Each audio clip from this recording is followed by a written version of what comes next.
Let's get into episode 9 of the cell culture series, thawing, seeding and passaging, the complete cell life cycle. From a frozen cryovial to a healthy, expanding culture, every successful cell follows the same journey. Today, we'll walk through each step of that life cycle and learn the techniques that every cell culture scientist must master. Your cells arrive frozen in a tiny vial the size of a lipstick cap. 12 hours later, they can be dividing happily in a flask. But one wrong move between those two moments and they are all dead. Today we are going to discuss the complete workflow from frozen vial to thriving culture. From vial to flask, everything can go wrong. A frozen cryovial contains cells in suspended animation. Thawing wakes them up, seeding gives them a home, passaging keeps them going. These three processes together define the life cycle of every cell culture experiment. Each has specific critical steps, and each has failure modes that are irreversible once triggered. Why this episode connects to everything. Every technique you will ever use in cell culture begins with cells that were properly thawed, seeded at the right density, and passaged at the right time. Errors here do not just affect the current flask, they affect every experiment built on those cells. Now let's check how well you remember one of the most important concepts from our cryopreservation episode. Here's your question: why must you dilute DMSO from the thawed cell suspension immediately after thawing, rather than waiting until after counting the cells? Is it A. DMSO interferes with cell counting accuracy? B. DMSO becomes increasingly toxic as temperature rises, so every minute of delay at 37 degrees Celsius reduces cell viability? C. DMSO causes cells to aggregate, making counting impossible? Or D. Immediate dilution is not necessary because DMSO is only toxic during the freezing step? Take a moment to think about your answer. The correct answer is B. As we learned in episode 6, DMSO protects cells during freezing, but once the cells are thawed and warmed, it quickly becomes toxic. As metabolism resumes, DMSO starts damaging the cells, and every minute they remain in warm DMSO reduces their survival. That's why the correct workflow is simple. Thaw the cells, immediately dilute the DMSO with warm culture medium, and then proceed with cell counting. A delay of just 5 to 10 minutes can reduce cell viability dramatically, from around 85% to nearly 40%. So always remember this rule: dilute first, count second. Your cells will thank you for it. The science behind each phase. Phase 1. Thawing, recap plus extended protocol. Rapid thaw in 37 degrees Celsius water bath, 60 to 90 seconds. Immediate dropwise dilution into pre-warmed media. Centrifuge to remove DMSO, replate. We covered this in episode 6, but here we add the nuances specific to different cell types and the post-thaw recovery period. The 24-hour recovery rule. After thawing, cells need 24 to 48 hours to recover from cryogenic stress before you use them in any experiment. Check them by phase contrast after 24 hours. If morphology looks stressed, give them another 24 hours. Starting an experiment with cells still in DMSO stress recovery is the same as starting a race on injured legs. Phase 2. Seeding density. Why it matters more than you think. Every cell line has an optimal seeding density for every application. Too sparse. Cells may not attach efficiently, may lack paracrine signals from neighbors, may grow too slowly. Too dense. Competition for nutrients, early contact inhibition, abnormal biology before your experiment even begins. Now let's talk about one factor that many beginners underestimate: seeding density. The number of cells you seed can determine whether your culture thrives or struggles. If the cells are too sparse, they don't receive enough signals from neighboring cells, leading to poor attachment and slow recovery. At the optimal density, cells attach efficiently, communicate with each other, and grow steadily, reaching 70 to 80% confluency at the expected time. If the cells are too dense, they quickly compete for nutrients and space, resulting in stress, contact inhibition, and abnormal growth before your experiment even begins. And after thawing, overseeding is even more harmful. Combined with residual DMSO stress, high cell density can cause significant cell death during the first 24 hours. The key takeaway is simple: don't just seed cells, seed them at the right density. A healthy experiment always starts with a healthy culture. Phase 3. Passaging, the complete logic. Passaging is the process of detaching adherent cells from their current flask and redistributing them at lower density into new flasks. The goal? Maintain cells in logarithmic growth phase indefinitely. The enemy? Contact inhibition, nutrient exhaustion, and accumulated waste metabolites. Now let's go through the complete passaging workflow. First, remove the old culture media completely, because any remaining serum will inhibit trypsin. Next, wash the cells once or twice with PBS to remove residual serum and prepare the cells for detachment. Then, add Trypsin-EDTA to cover the cell layer and incubate at 37 degrees Celsius for about 3 to 5 minutes, checking the cells every 90 seconds. As soon as the cells round up and detach, stop the reaction. Immediately neutralize the trypsin by adding complete culture media. This prevents excessive exposure that could damage the cells.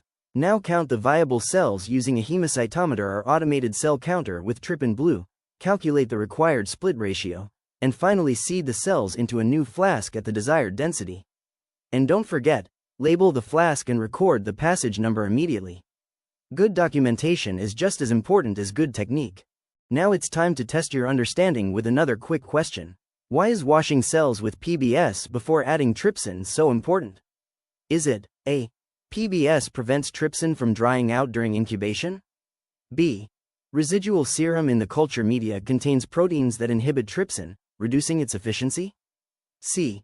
PBS activates trypsin by providing the correct pH? Or D. PBS washing prevents cells from detaching before trypsin is added? Take a moment to choose your answer. The correct answer is B. Serum contains proteins that are natural trypsin inhibitors. If any serum remains in the flask, it can partially or completely block trypsin from working, making it difficult for the cells to detach. That's why a quick PBS wash is so important. It removes the residual serum, allowing trypsin to work efficiently and detach the cells in a controlled manner without unnecessary exposure. The key takeaway is simple: PBS first, trypsin second. It's a small step that makes a big difference in maintaining healthy cells. The Hemocytometer, your cell census tool. Now let's learn how to count your cells before seeding them.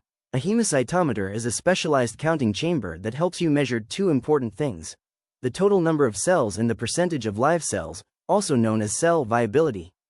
These numbers are essential for deciding how many cells to seed.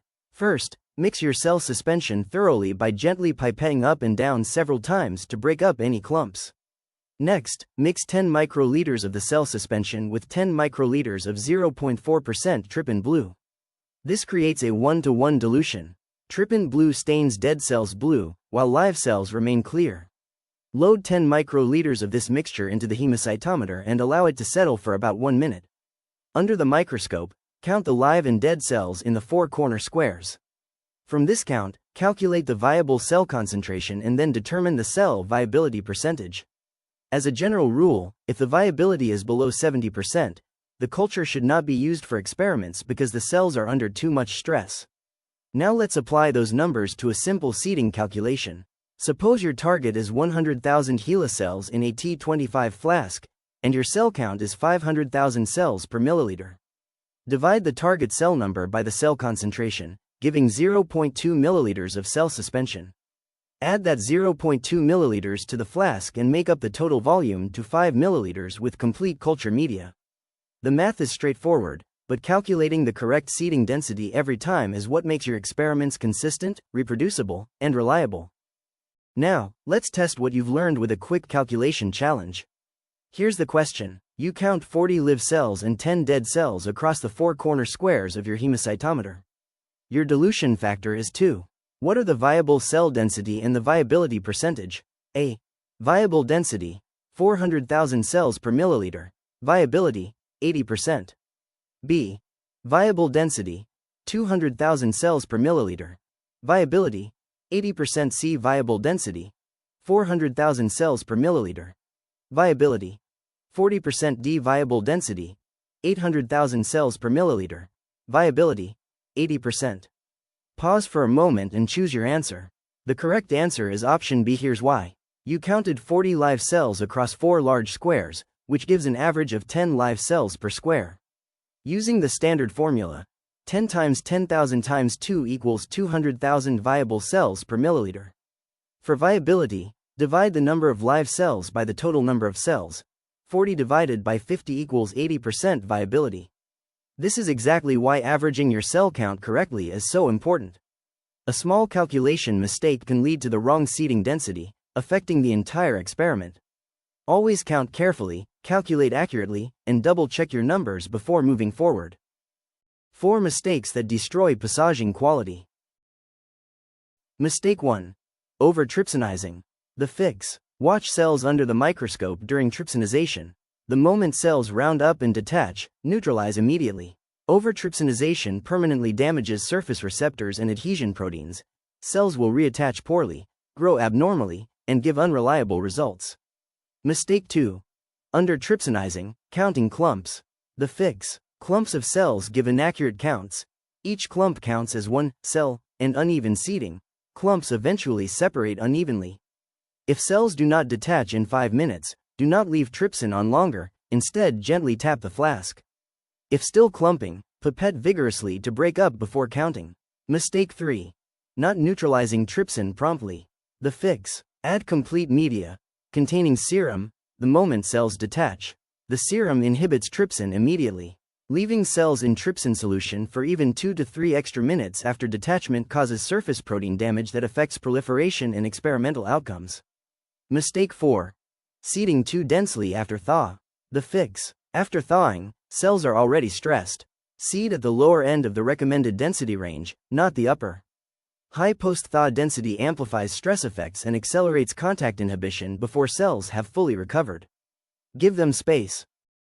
Now it's time for the final boss quiz. Your passaging HeLa cells. After 5 minutes of trypsinization, about 30% of the cells are still attached. Instead of checking the cells or gently tapping the flask, you add more trypsin and incubate for another 10 minutes. What is the most likely outcome? A. All cells detach cleanly, and the culture continues normally. B. Significant surface receptor and adhesion protein damage, leading to poor reattachment, abnormal morphology, and reduced proliferation in future passages. C. The additional trypsin has no effect on the cells that have already detached. D. The remaining attached cells are a stronger and more viable subpopulation. Pause for a moment and choose your answer. The correct answer is option B. Here's why. Trypsin is meant to detach cells, not digest them for extended periods. Once cells have rounded up and detached, they should be neutralized immediately with complete media. Leaving cells in trypsin for too long can damage important surface receptors and adhesion proteins. As a result, cells often reattach poorly, show abnormal morphology, and grow more slowly, affecting the quality and reproducibility of future experiments. The takeaway is simple. Watch your cells under the microscope, and the moment they detach, neutralize the trypsin. Timing is one of the most important parts of successful cell passaging. Summary. What you now know. 1. Thaw fast, dilute DMSO immediately, check viability before seeding. The post-thaw period is a race between DMSO toxicity and your protocol speed. 60 to 90 second thaw in 37 degrees Celsius water bath, immediate dropwise dilution, centrifuge to remove DMSO. Check viability before seeding. Below 70% means wait for recovery, not proceed with experiments. 2. Trypsin-EDTA detaches adherent cells. Neutralize it with serum the moment cells are free. PBS wash removes serum inhibitors. Trypsin cleaves adhesion proteins. Immediate serum neutralization stops the clock. Over-trypsinization damages cells permanently. Under-trypsinization gives inaccurate counts. The window of correct trypsin exposure is small. Watch cells under the microscope during trypsinization. 3. Track passage number every time. It is part of your data. Passage number is an experimental variable. Cells at passage 5 and passage 50 may respond differently to your drug, your transfection, your stress protocol.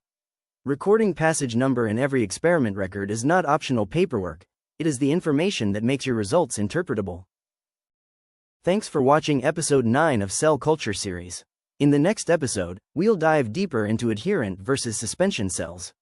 See you there. If you found this episode useful, don't forget to subscribe our channel. Don't forget to like, share, and leave the comment below. We'll see you in the next episode. Thank you for watching.